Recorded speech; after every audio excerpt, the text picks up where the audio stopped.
What's up, everyone? I'm Merk, and this is Trading Shots, a show where our panelists debate all things CWL. I'm handing out points for strong arguments and hot takes. Yes, I'm going to host again. Today, we are preparing for playoffs in Miami. Welcome back, Pacman, Nameless, and Benson. Good to have you as always. All right, guys, how you doing today? Good. I'm upset. I enjoyed my time. I'm glad he's back there. So I have a chance to win. Yeah. I like that. Crazy I feel like I gave away maybe a couple too many points to these guys. I personally felt that you should have won by way more, but I was told by production to Do you to see slow this it down. in preparation for being a Trying contestant? to get points right now. Right now? I would never do something. Don't worry, I didn't touch touch it. I haven't touched it yet, guys. All right, This little relationship. let's get it going with First Blood. Last week, we discussed the first round of the play-in bracket. Let's take a look at the two confirmed matches in the playoffs. Starting it off, Gen.G versus Splice. I want to know who's going to win that match. Ben, we're starting it off with you. This is a tough one. I honestly don't have too much faith with Gen.G right now. I know we're going to talk a little bit about them later on, but it seems like they're a little confused. Some roster changes come through. But do I want to believe they can do it? Sure. They were just in a grand final, right? And that's key. You want to see teams build off success, and being in a grand final is no easy thing this year, right? And I really want to see them just kind of focus up and really go as hard as they possibly can come playoffs. That's what I want to see. But Joe, again, I just don't know how much faith I can really have in this Gen.G squad. Like, I really want to, but then you think about Splice, and you think about the young guys, you think about Hook, you think about Temp, and you want to see them succeed. When WrestleMania happened, Joe, I said, they've won. It's been easy. They haven't shown me that yet. But with all that said, I think playoffs is the time we get to see Splice really play well. Okay, that's interesting, because I think, I look at it like Gen.G. I mean, they've had a couple of different players, and no matter what, they've looked solid. It feels like the core is there. Maybe they're just trying out some new things. We'll talk about the Spacely stuff here in a little bit. Nameless, for you, Gen.G, Splice, who you got taking that winners round one matchup? I mean, I think Splice is a great team, but I have Gen.G winning that. Gen.G just looked great, right? Like, even though they make that change with Spacey, they still go 4-0, and they win 3 on their last match. I'm like, okay, they're going to keep him. They look, pretty much the same, maybe a little better. They bring Nagafin back in. That's fine. Nagafin was great. They got second. And I think that this team is solid at Respawn. Envoy's been absolutely dominating. Havoc's playing the best he's played all season long. And I think it's really just versus 100 Thieves where Mawk starts to not play as well, and some of those guys start to have those underwhelming performances. But I think versus Splice, who's relatively a new team, and a team that hasn't been that great at Search and Destroy. We saw them lose a lot of Game 5s and lose 2 Search and Destroys in a few series during their cross-divisional week. I think going up against Gen.G, a team that's been absolutely dominant at Search and Destroy, it's going to be very hard for them to take them down because Gen.G also is solid at Respawn. So I think they'll cruise through that series, probably 3-1. The fact of the matter is the only team Gen.G struggled with in Anaheim was 100 Thieves, right? 3 times they lost to that team. So they're back with the original lineup now at Nagafin. Pacman, for you think Splice can do it? I do think that Splice can do it, and that's because I think that we haven't seen Splice post-SOG patch, and if there's a team with the SOGs that are able to keep up with Envoy and Havoc, it's gonna be Hook and Jerd. And then if they do have to go to those frequency hard points, their third SOG is most likely gonna be Temp. That's an unreal lineup of SOGs, and I feel like if Splice is firing on all cylinders, if they do actually come together, if they do take one of the 2 Surges off a team in Gen.G who's undefeated with Spacely and Surge, but not so with Nagafin. They're still a good Surge team with Nagafin, don't get me wrong, but they're not unbeatable. With Spacely, they never lost it. All you have to do is come together in those respawns, and with the extra time that they've had to practice and watching these teams play and being able to prepare for one team, I do think that Splice can do it.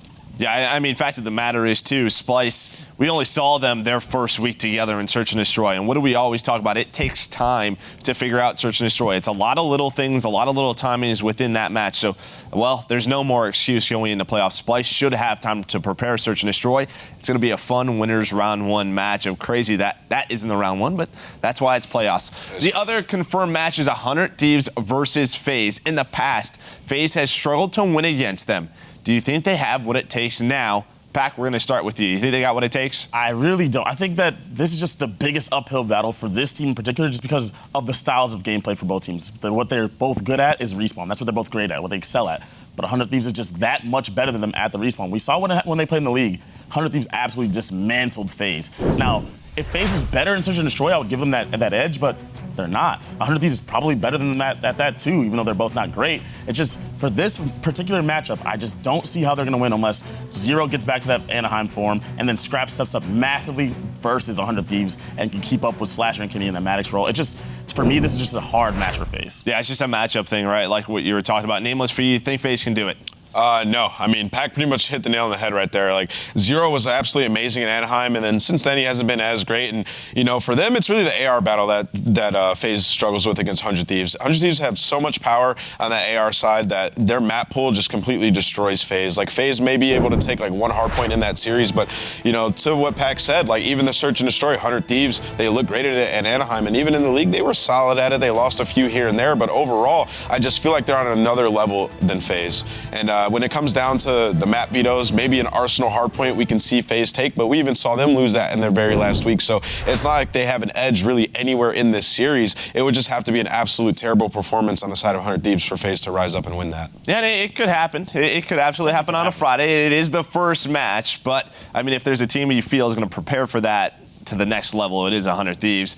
Ben, for you pulling for FaZe. 100 Thieves, they're the favorite to win the whole thing, Joe. Yep. But upsets have to happen. They just do. It's not necessarily going to happen in my mind, but I could see it happening, right? There is a world, there is a universe out there where FaZe beat 100 Thieves round one.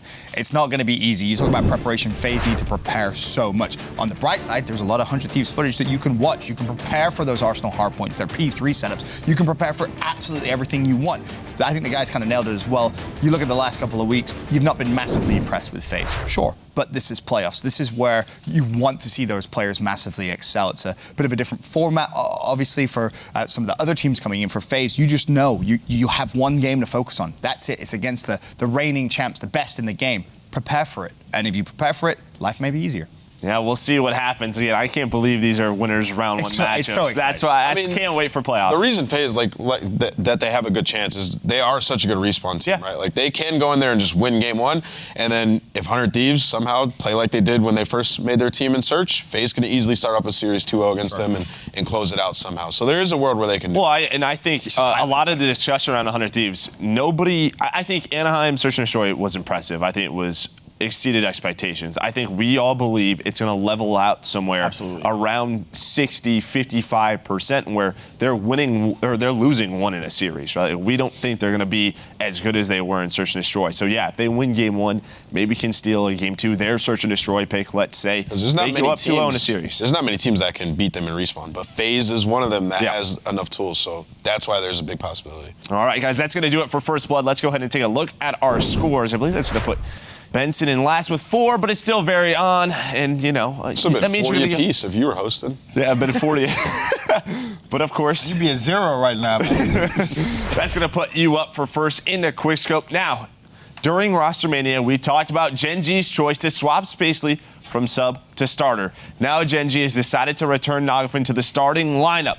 What, in your opinion, prompted this call, and was it the right one to make? Ben, we're starting with you. Before we start, can I get their time as well? Because this is something which has annoyed me so much. I mean, I can't. Is the time started yet? All right. Not yet. Now it has. All right. Well, here's the thing. It's an American mentality. You guys need to get over it. Substitutes are there for a reason. That's the point of them, to make changes, to see if things fix. That's the mentality Gen.G had. Well, we got to grand final, great, but we lost 100 Thieves 3 times. Can we improve? Well, we have Spacey on the bench. Let's put him in. Yes, they go undefeated. That's great. That's fantastic. But if the players themselves don't feel that that is a big enough impact to beat 100 Thieves, why would you stick with that change? You wouldn't. You will go back to works. What has so much time and practice? All the people I've seen complain about this have been American. I hate to go like, oh, well, the UK mentality, it's just a thing. It's a thing. Everyone on the timeline, it's Americans. Oh, well, this is so unfair on Spacely. Oh, no. You've clicked every profile, and they've all been Americans? Yes, every single one of them. You got too much time on your hands. I do have too much time. You're absolutely right. But it's infuriating because that's the point of the substitute. Well, yeah. To change, to see if you can improve. If you're a team, you're trying to win a championship, you're trying to beat 100 Thieves 3 times, you didn't do it. You lost 3 times. Change. How long does this guy get? As long as I want. I didn't give him any points past his time. Come on, I'm keeping it within the boundaries. Let him rain a little bit. It's just annoying. It's just very, very annoying. I want to hear it, Ben.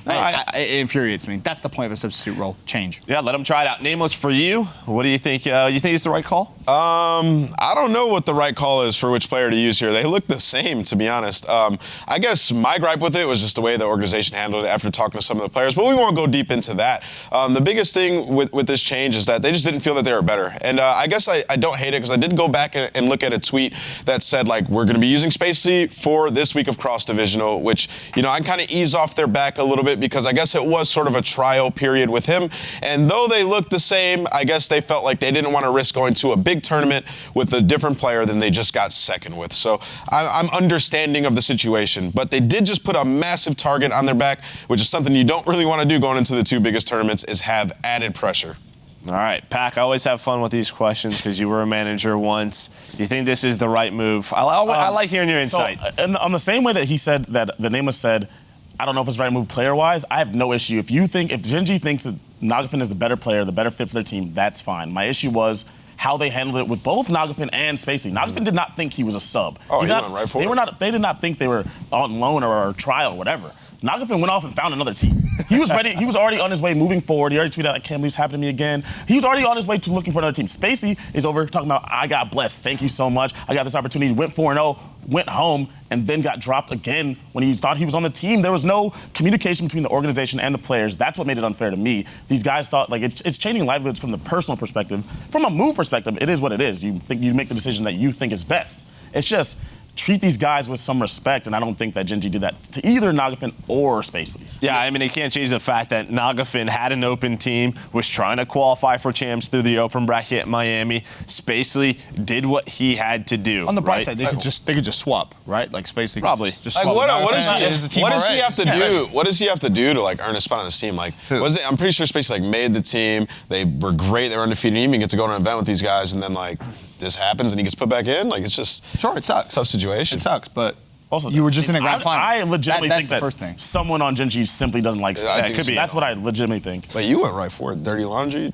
throw it in there. Yeah. All right, guys, switching back to the playoffs, we've had an explosion of young talent in Pro League this year. With that being said, is there any player, young or old, who really needs to step it up going into Miami? Nameless, we're starting with you. Who is that player that just has to hit the next level?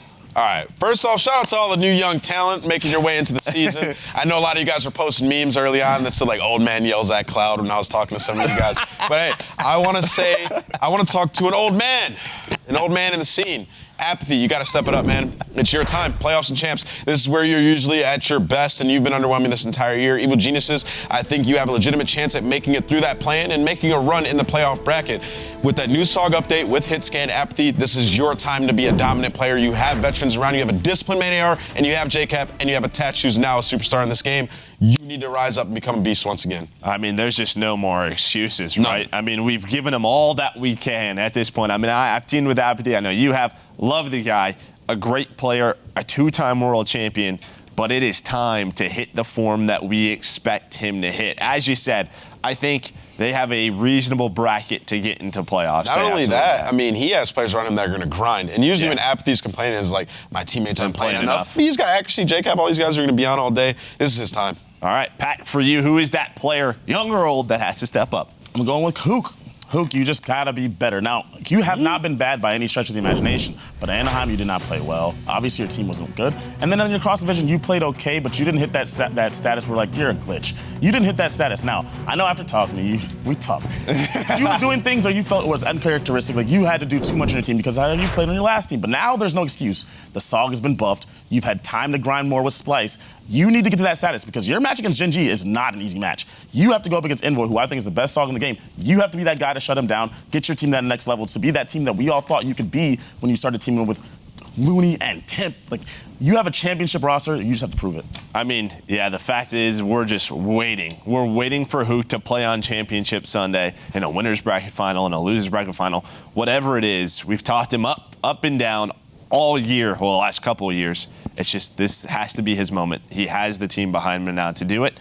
We'll see if it happens. Ben, for you, is that team there, that player that has to step up? I think this is easy. I think it has to be John. Let's not forget how abysmal he's been all year long. Now you finally have a team where everyone's thinking, hold on a minute, maybe they're a dark horse. Maybe they can actually win playoffs. Maybe they could win champs. Not with John playing as bad as he has. I hate to go at the guy, but it's been really poor. We're in a Treyarch game as well. Mr. Treyarch player hasn't been that way all year. He needs to step up. You're surrounded by such good talent now. You look at the players, Skies, Formal running, Maddox, this is great. You got Brack on your team as well, but you need to bring that same intensity intensity. Otherwise, I'll tell you right now, no way in hell LG wins the championship. Well, I mean, if you saw his tweet, he seems excited. He seems to, what he says is he believes he's in form, and everybody should be scared. Yeah, that he's for lack of better terms, that's kind of what he said. Yeah, I mean, it was a little bit more R-rated, but the man is in the zone. Okay. The man was feeling good after a set of scrims. Here's the thing. Like, he has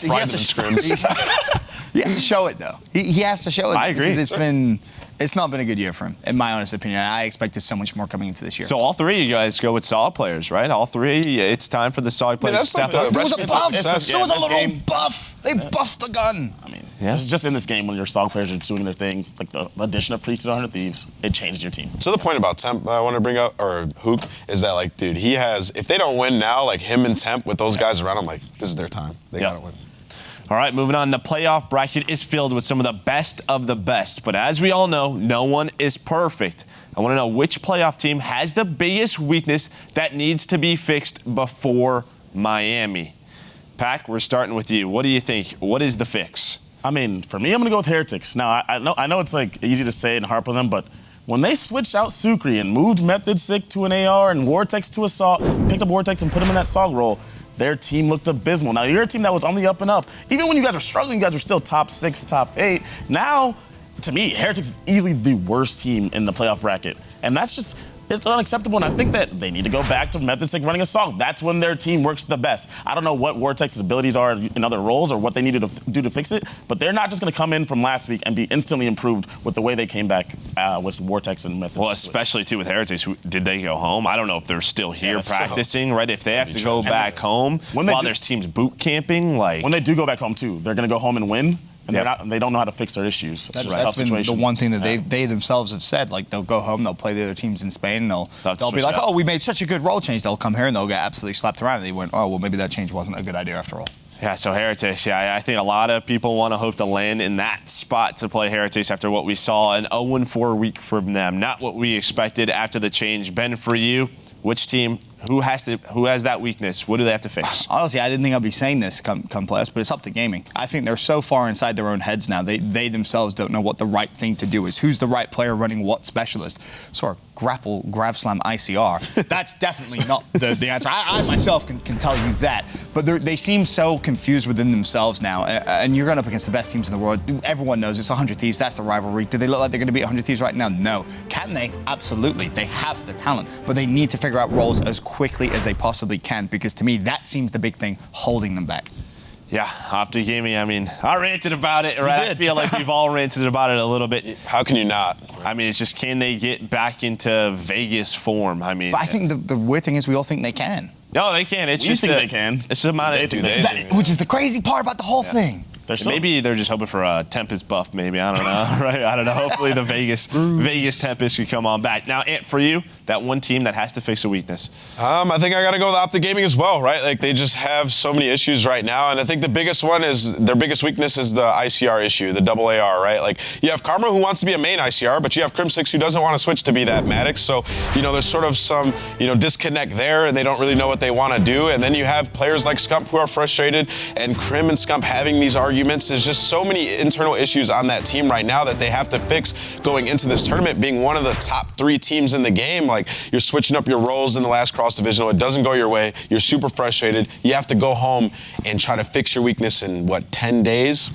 It's tough. It's the biggest weakness to me. I mean, even when it comes down to, can Karma run main ICR and put Maddox on, or Crim on the Maddox? He could, yeah. You still have the specialist issue, though, right? Because who's going to run grapple? Exactly. Is it going to be TJ? It's not going to be Crim. TJ can't run grapple. I watched him grapple literally into a wall. He didn't even fling out of it. I was like, he can't run grapple. He's having his worst maps ever running grapple. He can't. I wouldn't even want him to run grapple because he's been so good without it. Why would you just put him on a role that's not comfortable for him? So it just seems like... What is the perfect solution for them? To them, like, do you almost copy like 100 Thieves a little bit? Crim runs grapple, and Crim switches to a Maddox. That's the only solution to me. The thing is, you can't copy 100 Thieves because they have Priest on their team. Exactly. And Priest is insane at going in, staying alive, and getting those kills. He is an incredible player. You can't just force someone into doing that. I just think it's, you keep it the same. You let Dasher run second ICR. When you do that, when you let him run your second ICR, your secondary Maddoxes have to be better. And you're looking at Karma, right? Like, he has to be better than what we've seen, and he has to run Ruin Roll. I know that there is a lot of pressure on the man, but if you want to put pressure on anyone, you would hope it's to be him. He has to get comfortable with the Maddox again, because it seemed like he's trying to work off of it. That's the thing. Like, he started using an ICR, and like now he likes it so much, it's like taken away from like his mentality of the Maddox. It's like sometimes you just have to suck it up, and there's the player to do it will be Karma. So that's exactly it. As we wrap it up with the age-old question, who is your dark horse to win it all? Ben, who's that team for you? I'm going real dark. Real dark here. I'm looking at FaZe. It's not real dark. Talked about him, versus 100 Thieves. Tough round one, but there's likelihood they can do it. Admittedly, not that much, but if they do, they're going to get a massive snowball. They're going to get a ton of momentum going into the rest of their games. And let's not forget what happened last playoffs. Yes, different game completely, but FaZe came out the woodwork and they were able to do miraculous things. Took a couple of clutch plays, sure, but I feel like if there was a time for this FaZe squad to really get one of those massive performances, it would be playoffs. I don't really see them doing too well at champs.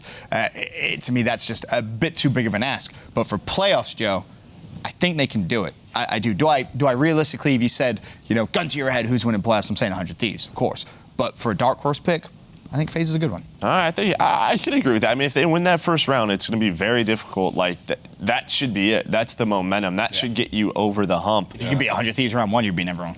Yeah. That's my thought. Yeah, that should be what happens, but we know that team, they can have one good match and then one decent match, average match. All right, Nameless, for you, who's your dark horse going into this tournament? Oh, man, it's a tough question because, there's really, like, top-heavy right now.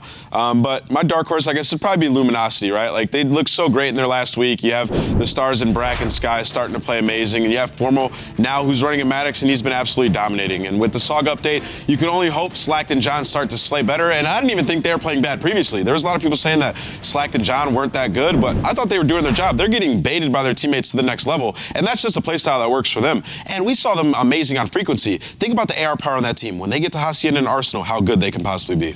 Yeah, I mean, I guess the thing is when you have a teammate dropping a 1.3 and a 1.4, whatever, some ridiculous statistic, someone has to go down. Absolutely. Right, but I think you're right. When you look at the SOG duo now, there has to be a bit of a better performance. To win an event, yeah. Yeah, I mean, if they're winning their entry one-on-ones against some of the best SOG duos in the world to get your ARs in positions that you have, like there should be, I mean, I could see that. The thing is, though, they have to get through the play-in bracket first, right? And that is the tough part for Luminosity. That is it's going to be for a horse, it's a heck of a journey, right? It absolutely is. It's going to be a long weekend for Luminosity if they want to win this event. Pacman, for you, who is your dark horse going in this event? I'm going to go with Splice for a lot of that same reason. Like, if they do beat Gen.G, Gen.G's a team that has been giving Splice a lot of trouble in this game.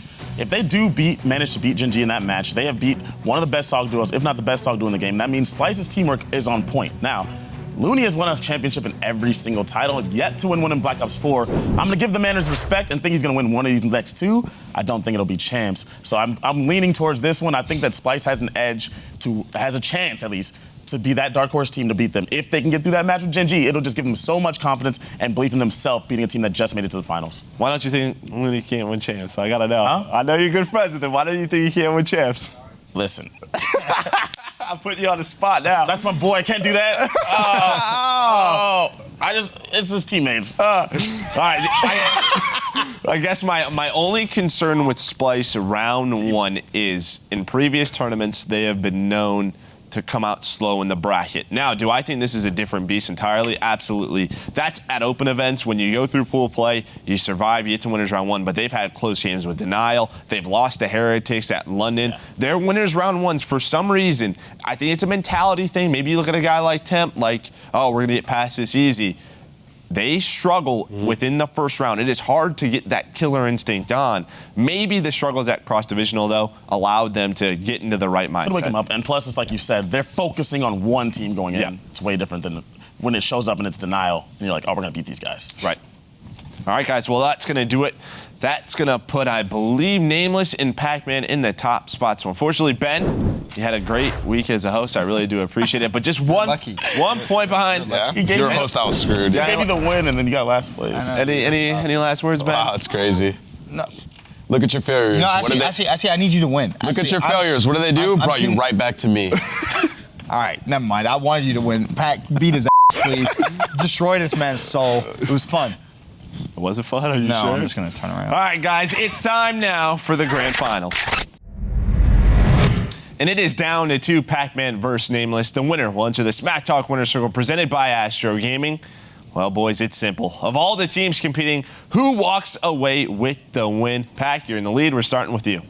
I'm so happy that I predicted this months and months ago. When they were horrible and everyone was calling me crazy and I said 100 Thieves was going to win and now argue against them. 100 Thieves is going to win playoffs. They are the heavy favorite for a reason. They're the best respawn team, an adequate search team. They have no holes on the map.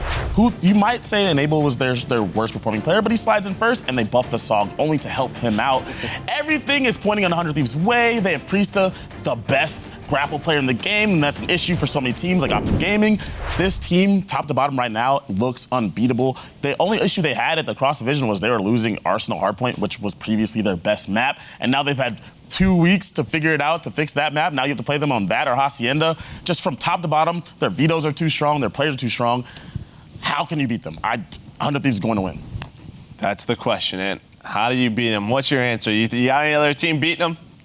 It's very tough, Joe. 100 Thieves are a very good team. But just for the sake of argument, I gotta say, I think Optic's gonna turn up. I think they're gonna win this tournament. I think they're gonna be great. I think they're gonna go back to their old roles and they're gonna play like they did at Fort Worth, where they were looking fantastic, and they're gonna commit to it over these next 10 days and figure it out. And when they get to playoffs and when they get into that bracket, once they start winning those games, they're going to be on cruise control. Dashy's going to be back on point. You're going to have Scump playing to win a big playoff tournament. He turns up at big tournaments. I'm excited to watch them play with their old roles once again. I think that they have what it takes. They were one map away from beating 100 Thieves when they played them at Fort Worth. All Karma had to do was slide through the dang vent and shoot that guy in the back, and they would have been in a final. London, excuse me, whatever. It's too much COD. They would have, if he slid out of the vent and got that kill, they would have been in a fantastic position. I think Optic has what it takes, and I think at playoffs, they'll realize what's on the line and that they only have 2 shots left to win an event this year. I think they'll turn up and win that. Here's the thing. I mean, even if they do win that control, we talk about it a lot, they would have been up in the series. They would not have won the series. Sure. 100 Thieves still would have taken that to that game 5. And there's no telling what would have happened at that time. You can't know the absolute truth, but they were amazing at search and destroy at that event. My point is you can't know the absolute truth, and that 100 Thieves was still in that match, even if Optic won that game. So, and you can't say that Scump plays better at big tournaments. Famously, Optic actually plays worse at big tournaments. Optic does. Scump usually plays pretty solid. I think Scump's a big time player. He's been on the teams that have all placed worse. I don't know what your argument is there. Either way, not the point. The point is, in what area do they ever have the edge against 100 Thieves? When it comes down to those big times and those big tournaments, even if the Optic is cruising through the tournament, like London, they were cruising through. Now, 100 Thieves is in their head. When they see 100 Thieves in that bracket later on, if 100 Thieves hasn't been upset and 100 Thieves is sitting there in winners finals and Optic plays with them, all that cruise control stuff is gone out. And that's what I think makes Optic dangerous. This is 100 Thieves knows they're in their head right now, right? So during this off time, when Optic's back at home preparing for these matches versus 100 Thieves, there's a lot of matches that Optic can go back and watch between the two of these guys and realize, hey, this is what they're doing. This is the seed that they planted early on with these map vetoes. This is what we need to really focus on going into it. Preparation for Optic Gaming needs to be strictly for 100 Thieves. They need to get ready for this team, and they need to just make sure they're on point for that match. Obviously, they have to get there and play them first, but that's what you need to spend the majority of your time on is getting ready for 100 Thieves. I couldn't disagree more with you saying that Optic's preparation needs to be only for one team. Let's not forget there's other superstar teams in the bracket. Oh, absolutely. And to say that they just need to prepare for 100 Thieves is disrespectful but to the other you teams. played before and you're acting like you can't you're acting like you can't multitask but also focus primarily on one thing. You're also taking the I've had teams that couldn't beat the best team in the game, and we also had struggles with some other teams just stylistically, but we can spend the majority of our time focusing on that best team. You played before, so you saying that is just not true. You can spend the majority of your time focusing on 100 Thieves film while also preparing for other teams. That's all teams do. All right, boys. They need to focus on themselves first. That's going to do it. We're going to take a look at our scores, but I'll leave Pacman is going to be the winner. It is. Of course. I mean, he picked 100 Thieves. He did pick 100 Thieves months ago. How do you argue that? Yeah, I mean, if you say enough crazy stuff and throw it at a dartboard, right the whole year. Something's going to Now, I will say. I want you guys to run a reel of all the times I've been right. I will say. Infinite. It would not be that many. I don't think Optic Gaming is a crazy pick. I do think they match up well with 100 Thieves. I mean, we've seen the graphics. They've outslayed them. They can, keep up with them. I will say, though, I don't know if they get there right now. Yeah, it's tough. That is the one thing to me. I get it. They're worried about each other. But I think 100 Thieves knows we'll see in the winner's bracket final. I don't know if ASTRO Gaming at this moment, the next couple of weeks, they can improve, they can get better. I just don't know if they can beat a Genji. So I think people are taking too much weight from this last week of cross division. Like Optic playing those teams, like sure. If a lot of those teams they play them in a playoff or a tournament. I don't disagree. They're gonna wipe the absolute floor with those guys. They're gonna smoke them. I fully agree with you there. Like that's the thing. So when people hear us talking about it, I think when we say like we don't know if Optic can get there, they're thinking we're talking about that cross divisional. It's just a mental thing, right? Like.